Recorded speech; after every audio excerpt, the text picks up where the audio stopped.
Sadhguru Nath Maharaj Ki Jai, and welcome to Jagadambe Reads the Holy Books of India, Mahabharata273. As you may remember, the court was listening to Dhritarashtra's nasty words. I can tell you once again, life of man is very short. It is full of disease and it ends in death. You will become old and die soon. You may perform the great Rajasuya and the Ashwamedha. All that glory will be eclipsed because of this action of yours. Desist from this. There is also this to be said. 13 years ago, when this so-called injustice was meted out to you, you should have fought with my sons.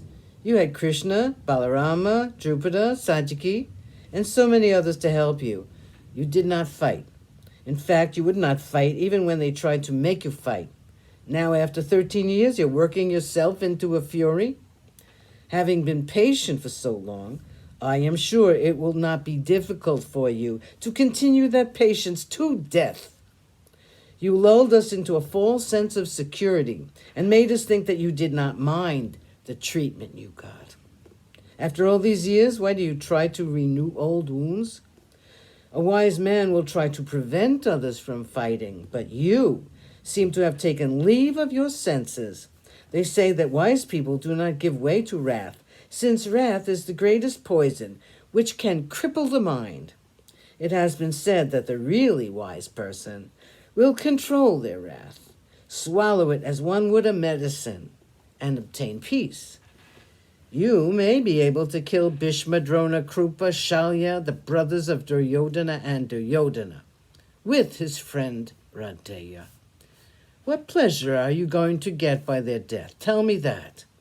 This world, bounded by the sea, will be yours. I grant that, but Yudhishthira, you will not be able to escape old age and death. I know you and your gentle mind. You will regret the killing of your cousins after they are dead. I ask you to give up your anger against me and my sons. I ask you to go back to the forest and spend the rest of your life there. Or live with your friend and cousin Krishna. You can live on alms, collected in the kingdom of the Vrishnis. I ask you not to forsake the path of righteousness, which you had been following for so long, and stray into the bypaths of sin. Chapter 6. Sanjay sent back to Hastinapura. Sanjay sat silent after delivering the message of Dhritarashtra. There was silence for just a moment. The Pandavas were stunned by the impertinence of the old blind king. Bhima got up from his seat and began to stride up and down. He could not sit down, not after hearing this. Sahadev looked like a thundercloud. His chest was heaving rapidly. Arjuna looked at Krishna. He would have taken his Gandiva in his hand and marched to Hastinapura at that moment. The old man Drupada was sitting, the picture of consternation. Sanjay looked at all of them and again at Yudhishthira as if to ask him for a reply.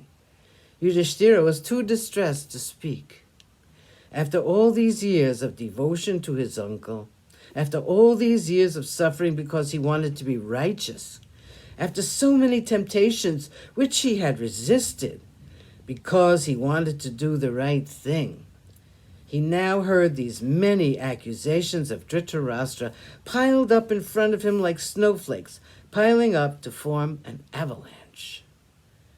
He was shocked and hurt that he should have been made to look a sinner in front of all who were near and dear to him.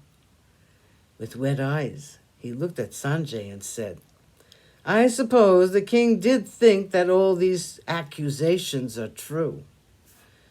I cannot express any opinion at all. It's not for youngsters to find fault with their elders. It is a privilege granted to age. My uncle is taking full advantage of his privilege. You are, after all, a messenger. I must not show my anger against you. You have just conveyed the words of our uncle to me. As for my reply, I leave it to Krishna. Sadhguru Nath Maharaj Ki Jai. Thank you for coming. I hope you come again.